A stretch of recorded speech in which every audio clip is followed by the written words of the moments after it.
Ah, society. That ever-spinning, somewhat ridiculous collective of humans attempting, often quite badly, to organize themselves. If there's one thing we've learned from history, it's that we're absolutely terrible at learning from history, and yet here we are, endlessly shaped by the culture we live in, as if we had much of a choice in the matter. Robert Sapolsky, in his ever-insightful, occasionally self-deprecating way, takes a magnifying glass to the idea that society isn't just some abstract construct, but a rather forceful sculptor of our biology, thoughts, emotions, and possibly even our Netflix preferences. Sapolsky begins with a rather unsettling hypothetical. What if you had been born somewhere else? Would you still be the same person? Would you be a peddler in some frost-bitten Eastern European village, passionately debating wheat genetics instead of cryptocurrency? Or perhaps the owner of a third wife, desperately trying to convince yourself that 14 cows was indeed a fair trade. The terrifying truth is, much of who we are is less about personal destiny and more about societal scaffolding. One of the more delightful punches to human exceptionalism is the notion that our biology isn't just a product of genetics, but is also heavily influenced by the society we exist in. Consider diet. No, not the one your friend insists will change your life, but the actual availability of food and cultural preferences. That alone shapes metabolic processes, heart disease risks, and even mental health. And then there's child rearing.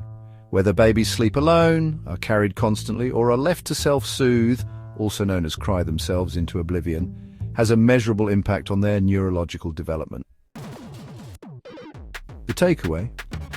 The next time you find yourself marveling at your impeccable taste or debating the moral complexities of pineapple on pizza, consider the disturbing possibility that these things are less you and more the societal soup you were cooked in.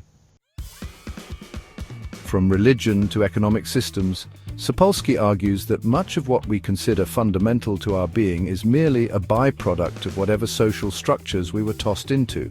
Are humans intrinsically cooperative or selfish? That depends entirely on which economist you ask, or which societal framework you were raised in. Even justice, that lofty concept, varies wildly depending on whether your society favors reconciliation or retaliation. And don't get started on beauty standards. If you've ever felt personally victimized by a hairless, impossibly symmetrical supermodel on a billboard, blame your culture. If you think societies improve with time, Sapolsky would like to have a word. Cultures evolve, sure, but better is often a matter of perspective. Some customs endure despite their glaring absurdity, while other traditions disappear without fanfare, despite being objectively brilliant. Yes, I am still mourning the decline of the powdered wig. In the end, Sapolsky delivers the rather humbling conclusion that societies shape people far more than people shape societies. We are, for better or worse, products of our environments, with just enough agency to believe that we are self-made. I am your guide, Antonio Klim. May the pseudo-powers be always with you.